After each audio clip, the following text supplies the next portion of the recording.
السلام علیکم۔ عید والے دن میرے خاص مہمان آ رہے ہیں اور تم اپنے جاہل باپ کو اوپر والے کمرے میں بند کر دینا۔ اسے تو ٹھیک سے بولنا بھی نہیں آتا، ایسے میں میری بے عزتی ہو جائے گی۔ میری ڈاکٹر بیوی نے کہا تو میں نے ہاں میں سر ہلا دیا، جبکہ ابا کی آنکھوں میں آنسو آ گئے۔ میری بیوی نے میرے باپ کو چھت والے کمرے میں بند کر دیا۔ وہ اپنے ساتھ قرآن مجید اٹھا کر لے گئے۔ سارا دن پارٹی چلتی رہی اور ابا اوپر بھوکے پیاسے پڑے رہے۔ شام کو انہیں لینے گیا تو ابا مر چکے تھے۔ قرآن مجید کھلا ہوا تھا اور ان کے ہاتھ میں ایک کاغذ تھا۔ جب کھول کر دیکھا تو جسم سے جان ہی نکل گئی، کیونکہ میرا آج سلیم نے اپنے باپ کی پڑھائی کی خاطر اپنی بینس جس کا نام چھنو تھا اسے بیچ دیا۔ اس کے پیسوں سے اس کے بیٹے اسامہ کا داخلہ شہر کی ایک بڑی یونیورسٹی میں ہو گیا، جہاں اس کا خواب تھا کہ وہ دل لگا کر پڑھے گا اور ڈاکٹر بنے گا۔ اسامہ نے کہا تو سلیم نے ہلکا سا مسکرا کر بیٹے کے کندھے پر ہاتھ رکھا۔ بس بیٹا، تو دل لگا کر پڑھنا، میں نے اپنی پوری زندگی لگا دی ہے تجھ پر۔ گاؤں میں اب چھنوں کی جگہ خالی تھی، آنگن ویران لگتا۔ جب صبح دودھ نہ آتا تو سلیم کی بیوی کچھ نہ کہتی۔ کیوں چپ ہو جاتی ہو؟ کیا کہوں؟ جو تم نے کیا وہ ماں باپ ہی کر سکتے ہیں۔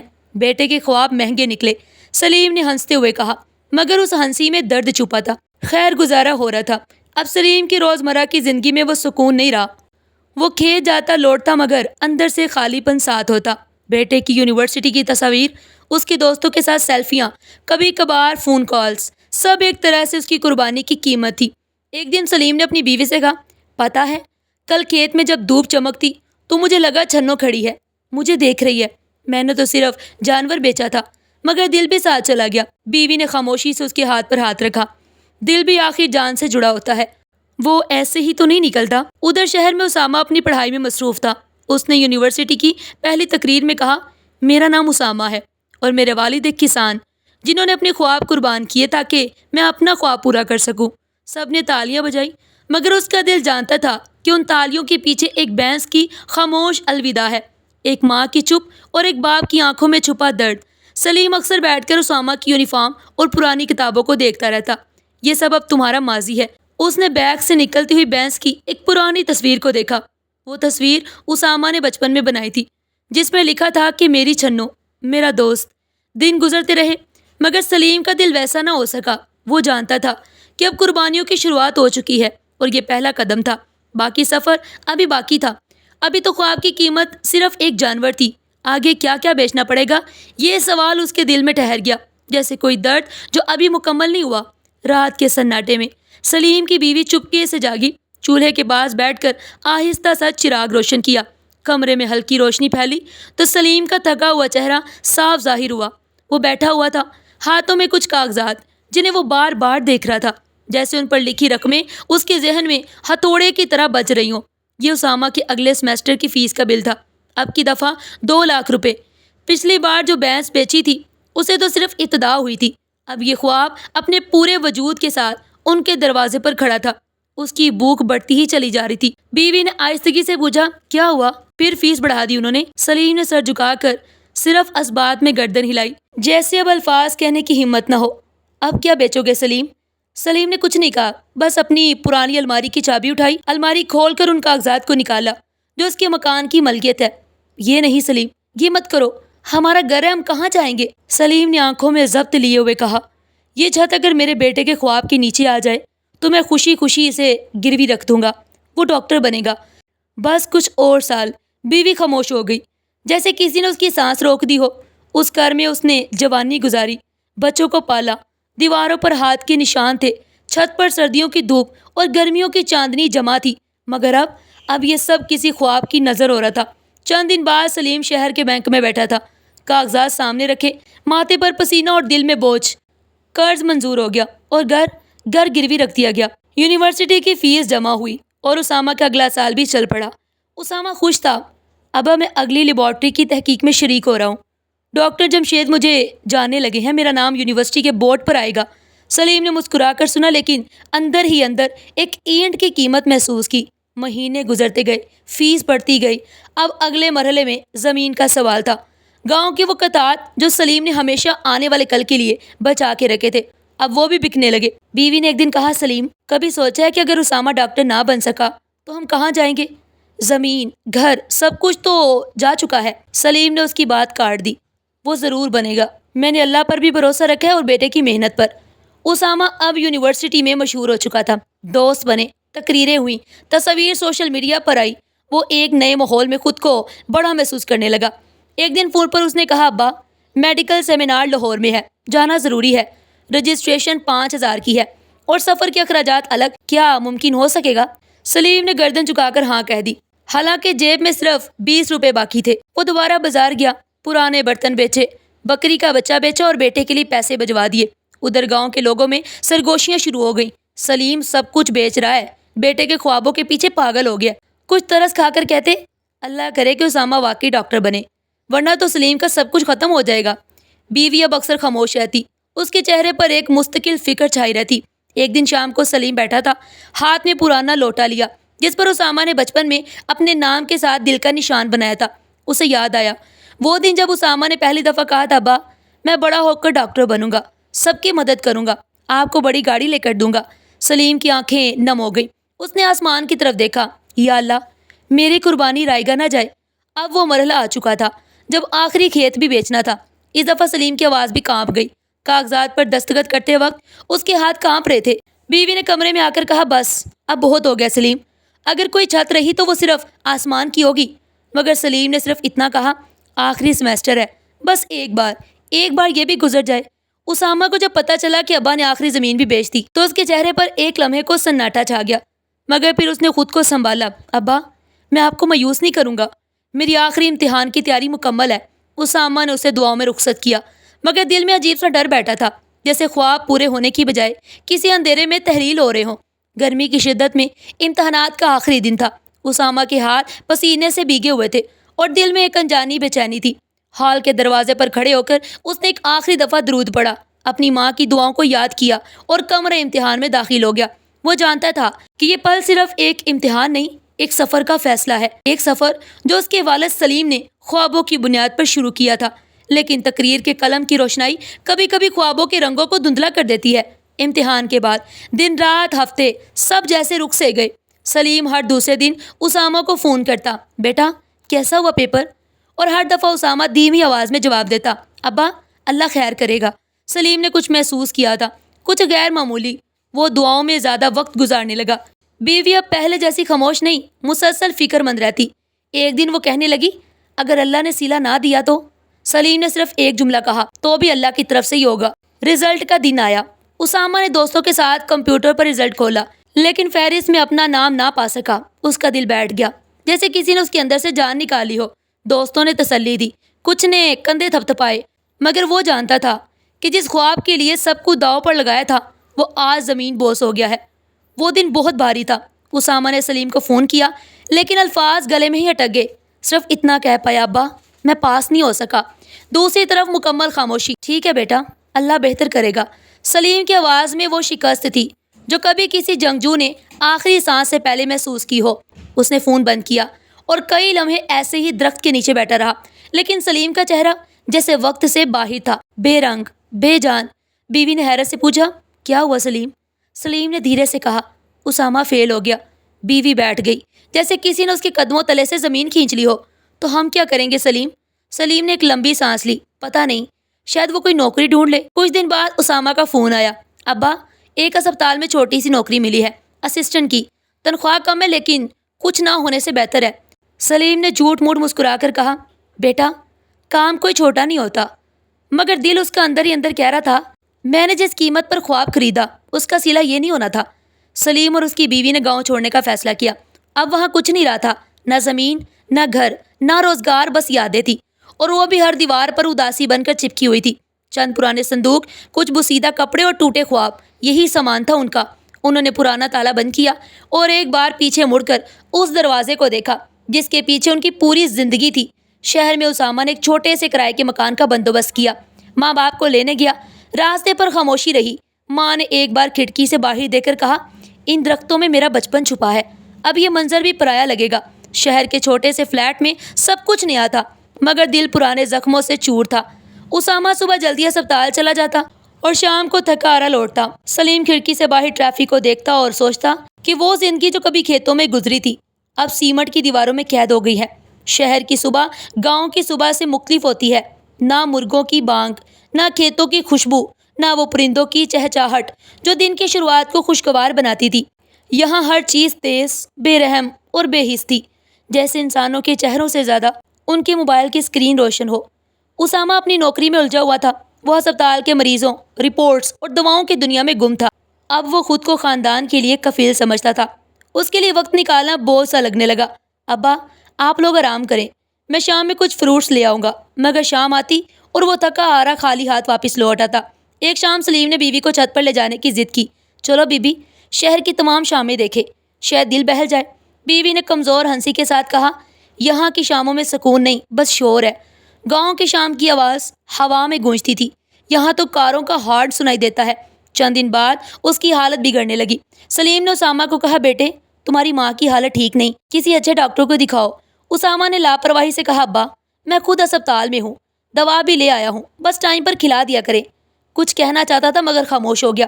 اسے اندازہ تھا کہ جس بیٹے کے لیے اس نے سب کچھ بیچ دیا، وہ اب ماں کی آنکھوں کی نمی بھی نہیں پڑ پاتا۔ ایک رات بارش ہو رہی تھی، چھت پر پانی ٹپکنے لگا، بیوی کی کھانسی کی آواز اور بارش کے قطروں کی ٹپ ٹپ۔ سلیم بیٹھا بیوی کے سر پر ہاتھ پھیرتا رہا اور آہستہ آہستہ صورتیں پڑتا رہا۔ صبح کے وقت بیوی کی سانسیں اکھڑنے لگی۔ وہ اس کے ہاتھ تھامے کہہ رہا تھا، کچھ نہیں ہوگا بی بی، بس دعا کرو، اللہ شفا دے گا۔ لیکن اللہ کو کچھ اور ہی منظور تھا۔ صبح سورج نکلا تو سلیم کی بیوی، جس نے اس کے ساتھ زندگی کی ہر کڑی برداشت کی، خاموش ہو چکی تھی۔ اس کے چہرے پر وہی سکون تھا جو شاید گاؤں کے کسی پرانے کمرے میں بچپن کے جھولے کے پاس سوتے وقت ہوتا تھا۔ سلیم کی آنکھوں کے سامنے اندھیرا چھا گیا۔ وہ خاموشی سے صحن میں بیٹھ گیا۔ بارش کے قطرے اب زمین پر گرنے کی بجائے اس کے دل پر گر رہے تھے۔ اسامہ دوپہر تک آیا، ماں کی لاش دیکھ کر کچھ لمحے خاموش رہا، پھر رسمی آنسو بہائے اور انتظامات میں لگ گیا۔ ابا آپ فکر نہ کریں، میں سب سنبھال لوں گا۔ تدفین خاموشی سے ہوئی، کوئی رشتہ دار قریب نہیں تھا، پڑوس کے چند لوگ اور سلیم کی ادھوری دعائیں۔ قبر پر مٹی ڈالتے وقت سلیم نے سر جھکایا اور صرف اتنا کہا، اب تمہیں اس شہر کے شور سے نجات مل گئی۔ تدفین کے بعد سلیم بہت دیر قبر کے پاس بیٹھا رہا۔ تو کہتی تھی یہ خواب ہمیں لے ڈوبے گا، تم سچ ہی کہتی تھی۔ اس کے بعد وہ بالکل خاموش ہو گیا، جیسے بولنا ہی چھوڑ دیا ہو۔ وہ کسی سے بحث نہیں کرتا، کسی چیز کا مطالبہ نہیں کرتا، صرف روز صبح قرآن لے کر بیٹھتا اور دن بھر بیوی کے پرانے دوپٹے کو سینے سے لگا کر کسی کونے میں بیٹھا رہتا۔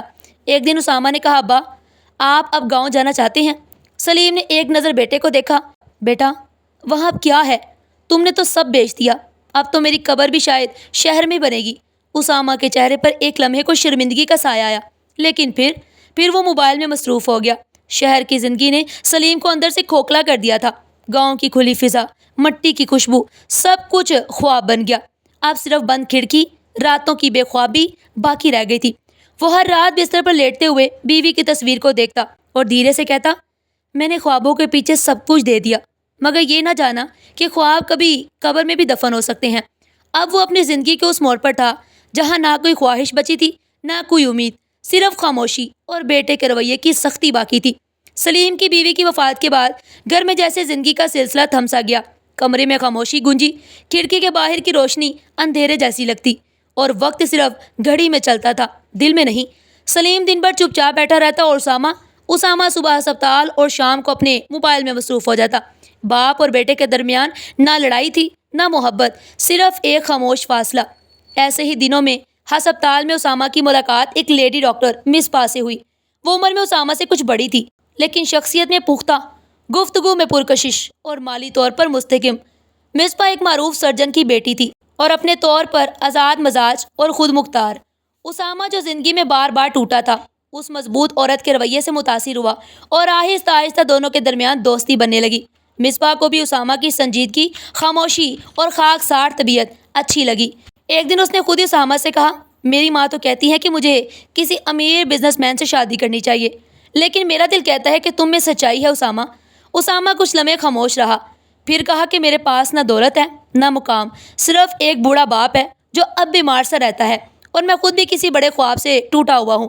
مصباح ہنسی، تو پھر ہمارا جوڑ بنے گا۔ میں مضبوط ہوں، تم وفادار۔ میرے گھر کی دیواریں تو بنی ہیں، بس رشتے کی بنیادیں نہیں تھی۔ چند دن بعد مصباح نے خود اپنے والدین کو راضی کیا اور رشتہ بھیجا۔